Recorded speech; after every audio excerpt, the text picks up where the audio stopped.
The Cardinals have three prospects inside Baseball America's top 100. And today, we're going to discuss what, if any, impact they could have on this year's roster.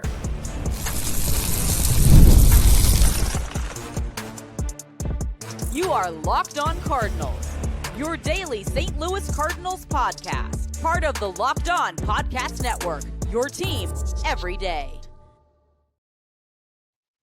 Hey there, Cardinals fans. I'm JD Haffern, and I'm your host for Locked On Cardinals, part of the Locked On Podcast Network, covering your team every day. We are free and available wherever you get your podcasts. We are also available on YouTube. Make sure you like, subscribe, and comment, and hit that notification button so you don't miss a single episode, because this right here is a show that serves Cardinal Nation and gives the best fans in baseball all of the info about the birds on the bat. Today's episode brought to you by Gametime. Download the Gametime app, create an account, use the code LOCKEDONMLB for $20 off your first purchase. Let's talk about prospects today, because with the Cardinals transitioning into a younger, cheaper team, the organization is going to be relying on drafting and developing more than ever. It's why they're putting so many funds into being better at this. It's something that Chaim Bloom implemented when he went to Boston, and he turned their entire organization around as far as how they drafted and developed. And we're hoping to do the same for the Cardinals. You know, when you look back over the last few years, most of the time, the Cardinals really have gotten some pretty nice players in the MLB draft. It hasn't really been drafting that's been the problem. I mean, rarely do you hear anyone bashing a selection that the Cardinals have made. Again, in recent years, there have been quite a few swing and misses in the past, for sure. Every franchise does it. The MLB draft is not an easy one, because you're dealing with not only high school players, but you're also dealing with college players as well. Some of the first round picks that have missed the mark and haven't panned out: Delvin Perez, 2016, Zach Cox in 2010, Sean Boyd in 2000, Tyler Green in 2005, Nick Plummer in 2015. The one that stands out to me, and I remember it because I was a kid, and I remember having his baseball card, and it was like a lifetime ago. But back in 1989, the Cardinals took Paul Coleman with the number 6 overall pick. And if memory serves, on his baseball card, and it says, you know, first round draft pick, St. Louis Cardinals, and he's holding like a metal bat. You know, he's a high school guy.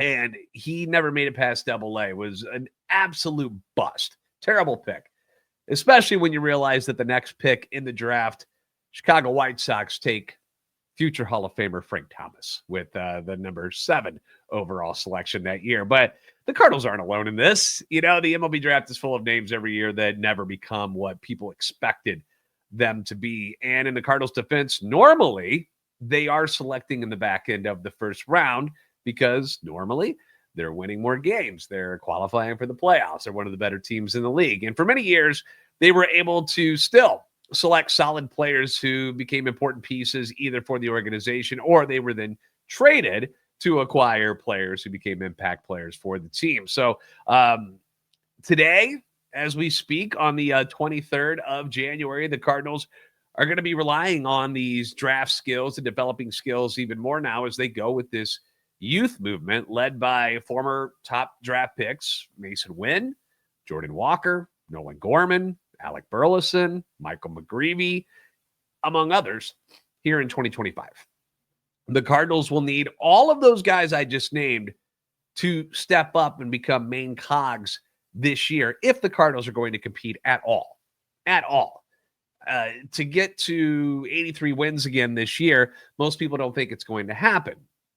I myself think it's very doable. I really do, if these guys take that next step. Now, Mason Wynn obviously is a very good player already, but specifically Walker and Gorman, they need to become the, you know, 2 of the big pieces in the heart of this order in 2025, so that this team can rely on them day in and day out. None of this going back to the minors and stuff. That time is done. That time is past.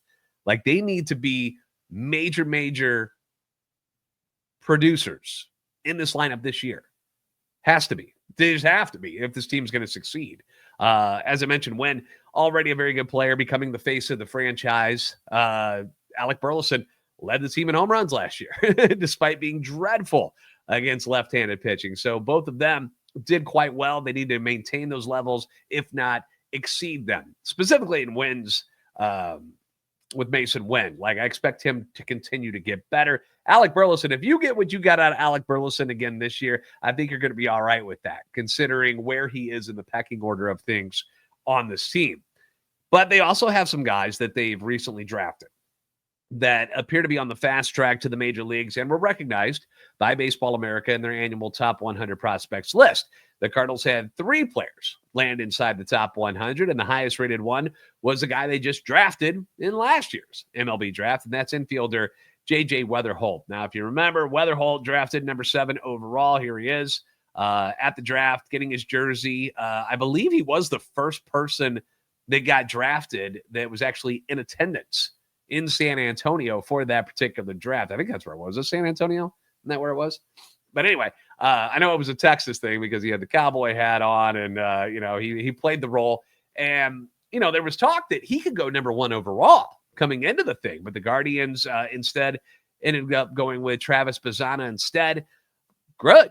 Thank you. And luckily for the Cardinals, Wetherholt slid to them at number 7. And at West Virginia, led the country in hitting in 2023 when he hit 449.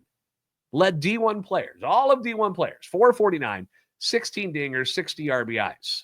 2024, he deals with a hamstring injury right out of the gate, like the 3rd game he gets hurt, which knocked him out for a good portion of the season. It was a hamstring strain, and the numbers dipped. They fall to, 331 batting average, 8 home runs and 30 RBIs. And he did that in 100 less at-bats than he had the previous season. After signing with the Cardinals, they sent him to the Florida State League, which is low A, and 29 games there. He gets 126 at-bats in. He hits 295, 2 home runs, 20 RBIs, a couple of stolen bases, 16 walks. I'm for you everydayers, I'm a big fan of getting on base any way possible. Walks as good as a hit. Very encouraging stuff. Wetherholt checks in at number 25 on this list. He was also number 7 on the top shortstop prospects by MLB Pipeline. A lot of good shortstops in the minor leagues right now. So number 7, that just tells you how good they are right now with Wetherholt checking in at number 7 for MLB Pipeline. Daniel Guerrero at STLtoday.com wrote a piece and said this about JJ, that as the highest rated Cardinals prospect entering the 2025 season, Wetherholt possesses a 65 grade hit tool on BA scale of 80. Wetherholt, who is 22 years old, put that on display during his introduction to minor league baseball following last summer's draft. In games where StatCast data was tracked and made public, Wetherholt produced a 54.9% hard hit rate.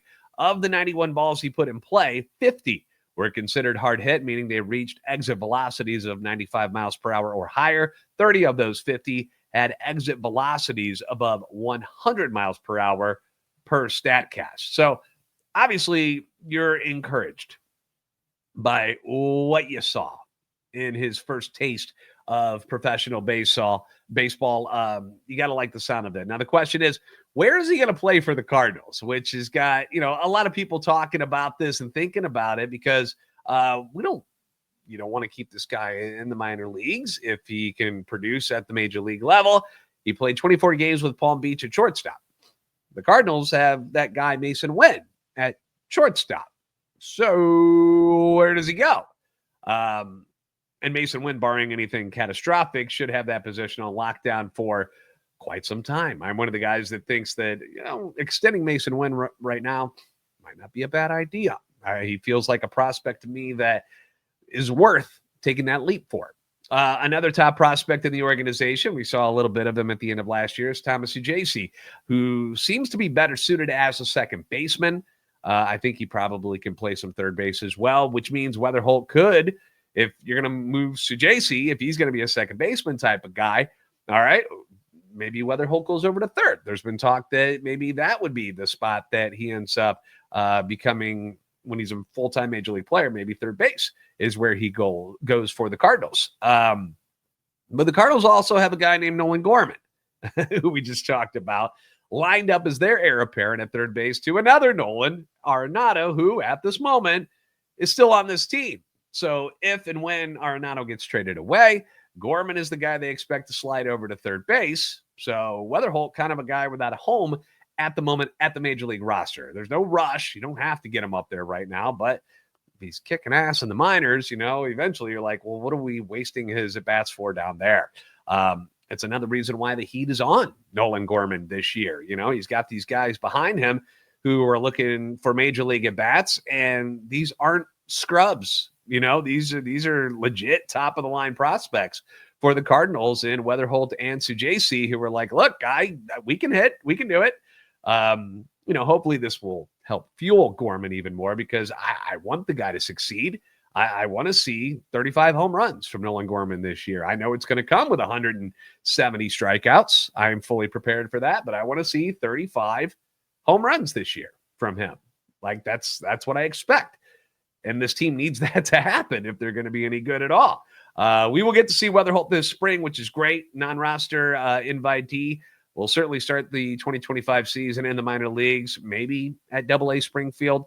If things progress, maybe we'll see him in the big leagues later in the season, similar to the way Thomas Sujasi kind of moved his way up, really good at AA, went up to AAA. As soon as he got his bearings there, ended up being a late season call-up. But hopefully, there's no need for him yet with Gorman and Wynn, Donovan, Arenado for now. Sujasi, those are your main infielders at the moment who don't play first base. And hopefully everybody's cool and everybody's fine and everybody's producing, and you don't have to bring J.J. Wetherholt up just yet. The next guy that landed in the top 100 for the Cardinals took the minor leagues by storm last year, going from A-ball to AAA and winning the minor league Pitcher of the Year award. We'll talk about him next on Locked On Cardinals. I love going to live events, whether it's sports, music, theater, comedy. It doesn't matter. I love going to them. Me and the wife love to get out on the town, have some fun, do some dinner, go to a live event. Just awesome. I love live events. The excitement, the anticipation of it all, getting dressed up, energy of the crowds. It's a good time. And when I need tickets to any event that requires a ticket, even out of town stuff, I use the Gametime app because I know that it is the easiest way to find the seats that I want. And believe it or not, Gametime has now made it even easier to get tickets for your favorite events with their new feature, which is called Gametime Picks. Now, this is a feature which simplifies things even more for you. It's going to filter out all the fluff, all the tickets that you're not really interested in. Get them out of the way.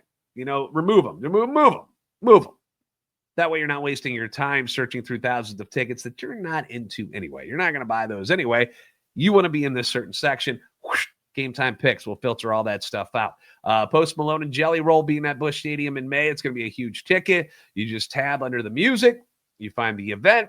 And underneath the date and time and number of tickets that you want, you click on GT Picks, and it'll filter it all out for you. Take the guesswork out of buying tickets with Gametime. Download the Gametime app, create an account, use the code LOCKEDONMLB for $20 off your first purchase. Terms apply. Again, create an account, redeem code LOCKEDONMLB. That's LOCKEDONMLB for $20 off. Download Gametime today. What time is it? Gametime.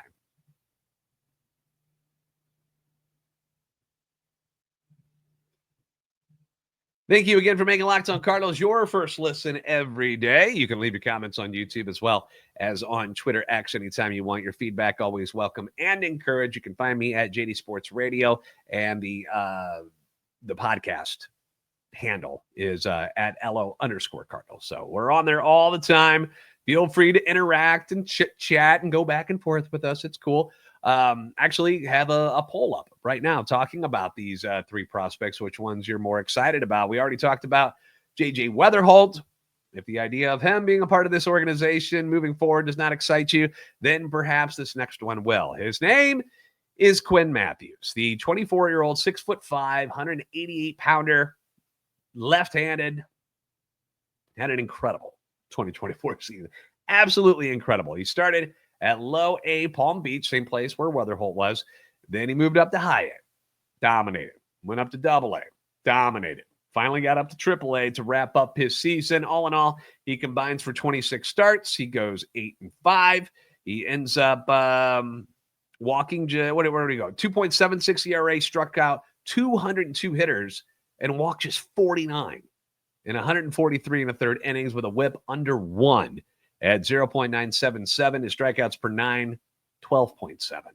Earned him Baseball America's Minor League Pitcher of the Year, Cardinals Minor League Pitcher of the Year as well. He comes in at number 41 on Baseball America's list. Here's what Daniel Guerrero from STLtoday.com had to say about him.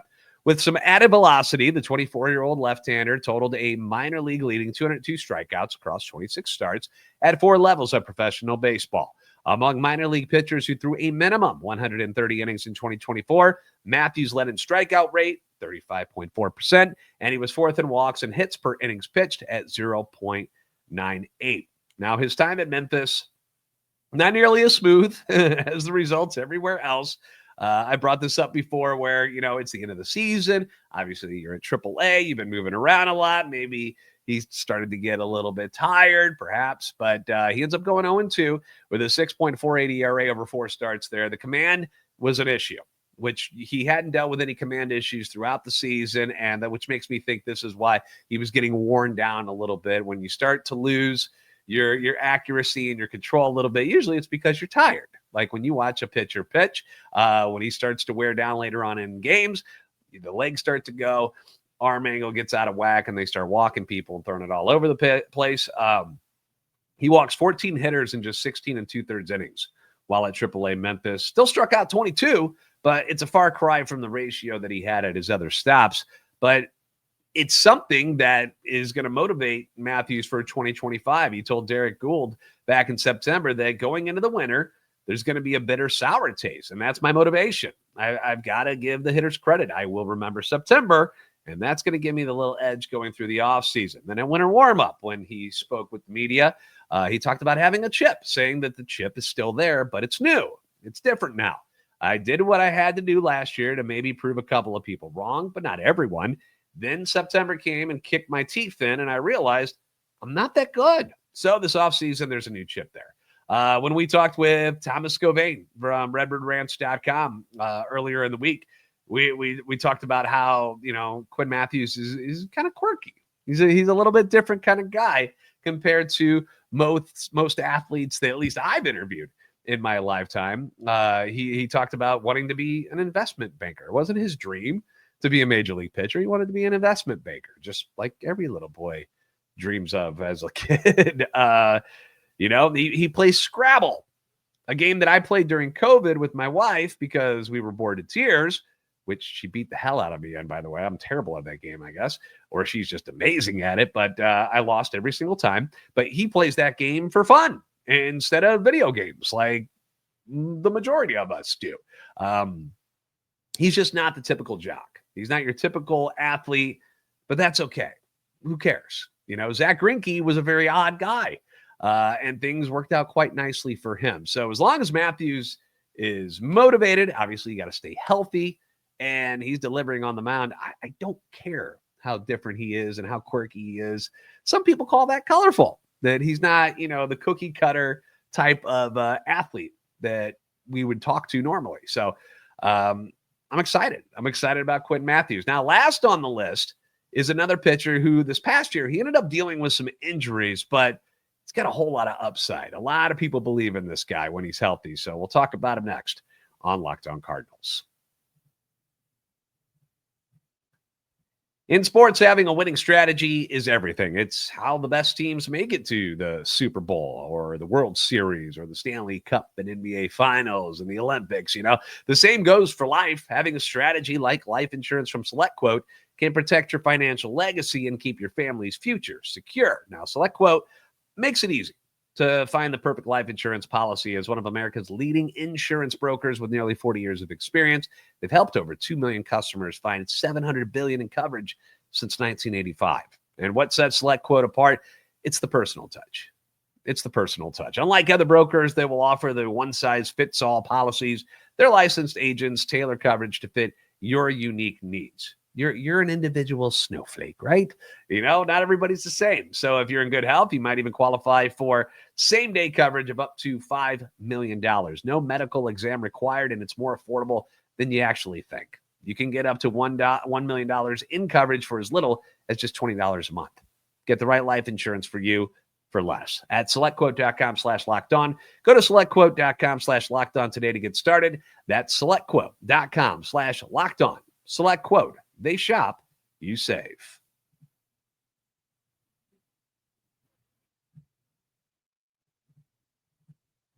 Thank you again for making Locked On Cardinals your first listen today. For your second listen, find Locked On MLB. Baseball guru Sully brings you a daily blend of humor and baseball, which keeps you updated on all the teams during this offseason. You can find Locked On MLB on YouTube or wherever you listen to your podcast. So the name Tink Hence has been one that fans have been very, very curious about for the last couple of years now. Drafted in the second round of the 2020 draft, which is becoming a very important draft for this team because Jordan Walker went first, then it went Mason Wynn, and you had Alec Burleson in that draft as well. Ian Bedell, somebody that we're keeping an eye on as well. So it could be a monster draft for the Cardinals.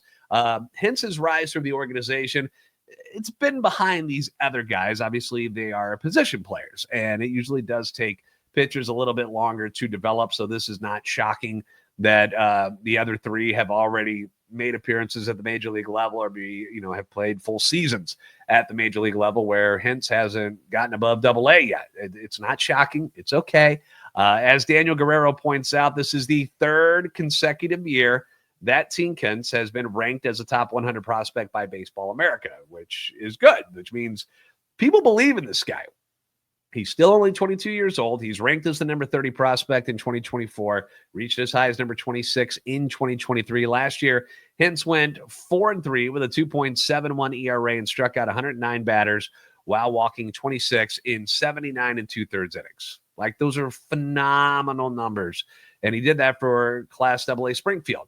Very impressive, but injuries. Last year, injuries held him back. He had an issue with the back. He had a lat injury, which basically ruined the second half of his season. He totaled just 3 innings between 2 starts across June before missing nearly a month. After he returned on July 27th, he rebuilt his workload across 7 starts, but September 11th, he ended up leaving that game, his final outing of 2024, after an inning and a third. And it got us all very, very scared, thinking that, oh gosh, here we go. Is it going to be a shoulder? Is it going to be an elbow? Is this the next Alex Reyes? Are we screwed here? Good news. At winter warmup, he did say he will be full go for the start of spring training. And he's now on the 40-man, which means that, it'll be a little bit easier for the team to have him join the major league club if they need him to at some point this season. That means they don't have to, release anybody or nothing like that. Like, he's there, so they can move it up and down if they want to. And if his arm is needed, we're hoping it's not yet, but if he's doing as well as we hope he does at AA or AAA this year, maybe you do see him in the major leagues at some point this year, maybe later on in the season. Wetherholt and Mathews are not currently on the 40-man, but the fact that Tink Hence is something that makes him that much closer to joining the big league club. Of the 3 on this list here, and I'm excited about all of them. Like, don't get me wrong. I truly am excited about all of them. Many believe that Mathews, as far as 2025 goes, many believe that Mathews has a better chance at being in the major leagues this year. Like being there and being like somebody who sticks around, because you're thinking about the age, he's 24 years old. So, it's not like you're nursing a child coming up from high school. He's not a little kid, he's 24, if he's pitching well enough, then great. Like, bring him on up. But the thing is with the Cardinals, and we've discussed this in length, my everydayers know this, they've already got at least 6 guys who are rotation worthy at the moment. Sonny Gray, Eric Fetty, Miles Michaelis, Steven Matz, Andre Palante, and Michael McGreevy. We know the injury history with Steven Matz. It's very long. Odds are he will get hurt at some point, unfortunately. Like, we've just never been able to see him healthy ever since he came over to St. Louis. Odds are he'll probably go down at some point. Odds are that something else might happen to one of these other starters. That's just the nature of the beast of pitchers. Do we think Andre Palante and Michael McGreevy can duplicate their efforts in the second half of last season? They were both very, very good. Are they going to be able to pull that off again? We hope so. We believe in them. But do we know? Is it like, a guaranteed thing? Hell no. Hell no. So these are some things that we're going to have to watch for during spring training and in the early months of the season. What about some of these other guys? Rodri Munoz, who they picked off waivers from the Marlins. What about Zach Thompson, Gordon Graceffo? How do they fit into the equation? Are they relievers? Are they starters? What are we doing with them? Are they considered starters ahead of Mathews? If they are all performing decently at Memphis and you need a spot start, you're not going to just add Quinn Mathews to the 40-man and bring him up for one start. So you're going to have these other guys, and it's kind of a pecking order. These are all things that will keep spring training very, very interesting. It's one thing that I will say about what the Cardinals are going through right now. It's that like most years, it's like, well, here's your 5. Here's your 5 relievers. Maybe we have a spot or 2 open in the the pitching staff. We'll see what happens. These are your guys that are going to be starting no matter what on the infield, the outfield.